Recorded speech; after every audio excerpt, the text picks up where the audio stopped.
We're analyzing Roku, stock ticker ROKU, to see if it's a great business on sale. This analysis is going to be intense, but it's going to be worth it. We're using the Select 6 analysis to look at the most telling financial metrics before estimating a fair value for Roku. Then we're giving a final rating to the business. Before we get into these valuable metrics, let's understand Roku's stock performance. Right now, Roku trades for $73.50 per share. Year to date, their stock price is up 81%. They're crushing it in 2023. In the last 5 years, Roku's down 75% from their all-time highs in February of 2021. Still, their stock is compounding at 9.5% annually. Since Roku was publicly listed just under 6 years ago, their stock has compounded at 24% annually, even after coming down so dramatically from their all-time highs. Roku trades $24 below their 52-week high. The company's up more than $30 from their 52-week low. Almost 9% of their shares are sold short. There's a good amount of short interest in the business. Roku has over a $10 billion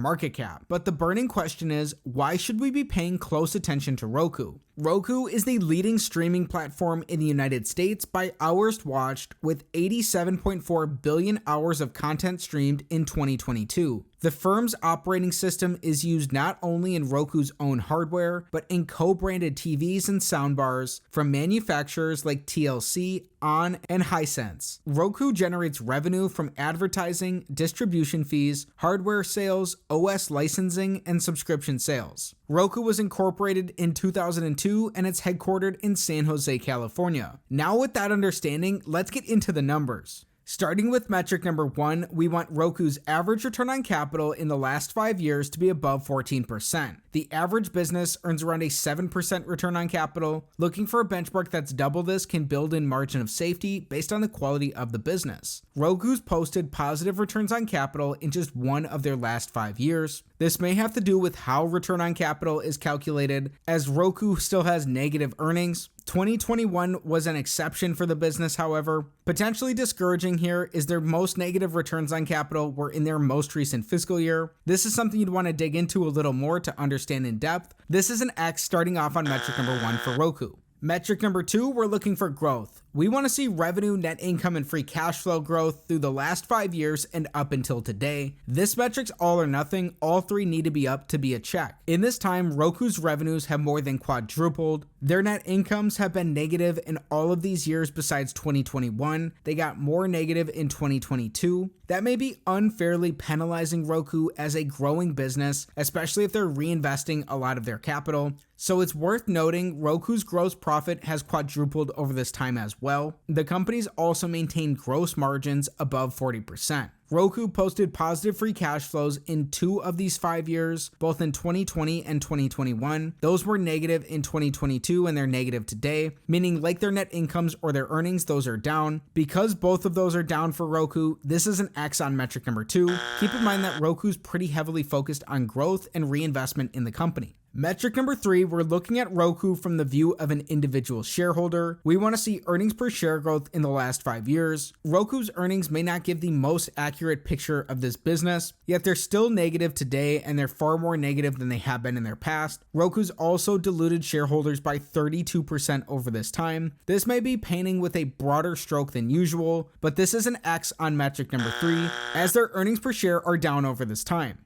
Metric number 4, we're looking for free cash flow per share growth in the last 5 years. As we learned, Roku's posted positive free cash flows in 2 of these last 5 years. That wasn't the case in their most recent fiscal year. Because they have negative free cash flows today and their shares outstanding are up, this is an X on metric number 4. Roku's free cash flows per share are down over this time. We're still looking for our first check of the day on Roku. Through 4 metrics, we have 4 X's. Can they turn it around? During recessions, overly levered businesses are at the greatest risk of losses. We want Roku's net debt, which is their total debt minus their cash and their short-term investments, to be below the sum of their free cash flows in their last 5 fiscal years. In this time, Roku's had negative net debt in all 5 years, meaning they have cash left over after paying off their debt. They ended last year with $1.2 billion in cash. Right now, they have just under $1 billion.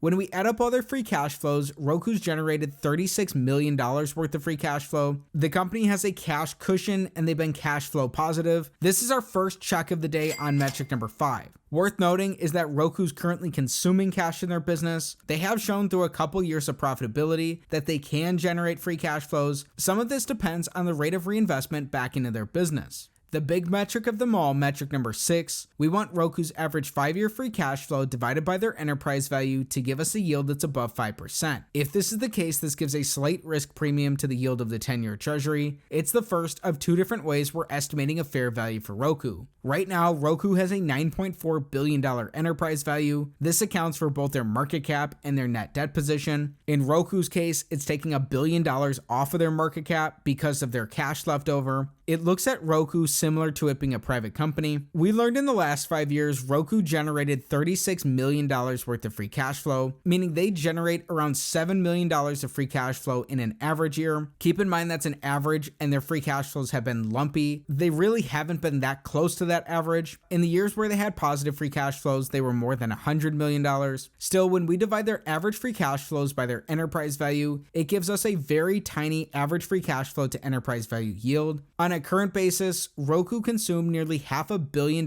worth of cash in their business in their last 12 months, meaning Roku has a negative current free cash flow to enterprise value yield. These are both unfavorable compared to the yield of the 10-year treasury. They're well below the risk premium we want. For Roku, this is an X on metric number 6. Don't just throw Roku out. We still need to estimate their fair value per share and give our final rating. Everything we've discussed so far is important, but there's something missing that in my opinion is the main reason to analyze Roku, which takes us on to using a discounted cash flow model to estimate their fair value per share. A DCF model is based on the predictability of a company's free cash flows. Like any model in any discipline, its outputs are sensitive to its inputs. Roku does not have that long of a track record being a public company. We're using the data we have available. We're starting with an average of Roku's free cash flows in their last 3 fiscal years, then using historical assumptions to grow these into the future. It's up to you to figure out if these will be accurate or not for Roku. Assuming they grow their average 3-year free cash flows at a rate of 14% annually for the next 10 years, then in the following decade, assuming this growth rate is cut in half and these grow at 7% annually, we're adding in Roku's tangible book value. It gives us an estimate of their net worth. If you want a 15% rate of return, which is what Warren Buffett looks for from his investments,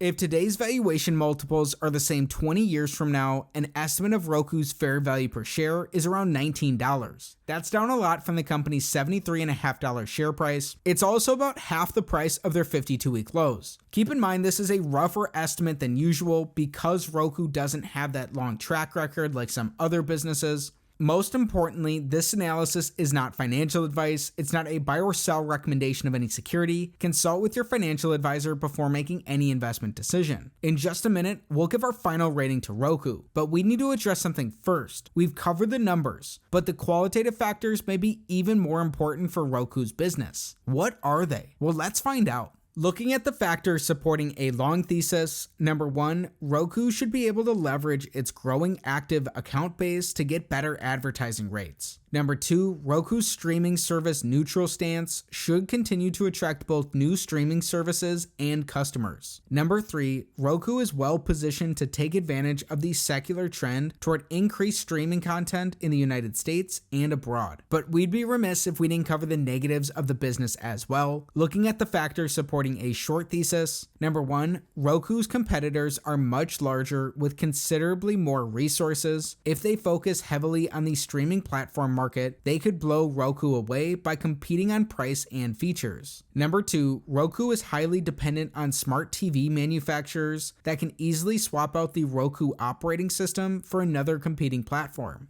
Number 3, despite its tremendous subscriber growth, there may not be substantial leverage in the current business model. There have been some rumors that Roku could be an acquisition target. A few businesses have floated around in the rumor mill, including Comcast, Netflix, and Amazon. There you have it for a balanced perspective of some of the qualitative factors in Roku's business. Now it's time to give our final rating. In analyzing Roku, stock ticker ROKU, we learned their business, even though they're the dominant streaming content provider, is still aggressively seeking growth. They're off on most of our metrics, but they do have a cash cushion on their balance sheet. They've also generated positive free cash flows when we sum those up in the last 5 years. They've had a couple of years of generating a lot of free cash flow. It's worth reiterating this analysis is not financial advice. Roku's free cash flow to enterprise value yields don't look attractive compared compared to the yield of the 10-year treasury. When we performed our discounted cash flow analysis, if today's valuation multiples are the same 20 years from now, based on these assumptions, if you want a 15% rate of return, an estimate of Roku's fair value per share is right around $19. Roku was last at those levels shortly after it went public in October of 2017. Looking at all the factors of our analysis, Roku looks like a weak candidate for further research. Don't let that discourage you if you're interested in the business. If you enjoyed today's video, be sure to like it, subscribe to the channel for more stock analysis videos, share your thoughts about Roku, and let me know what business to look at next in the comments below. Thanks for learning about Roku with me, and have a great day.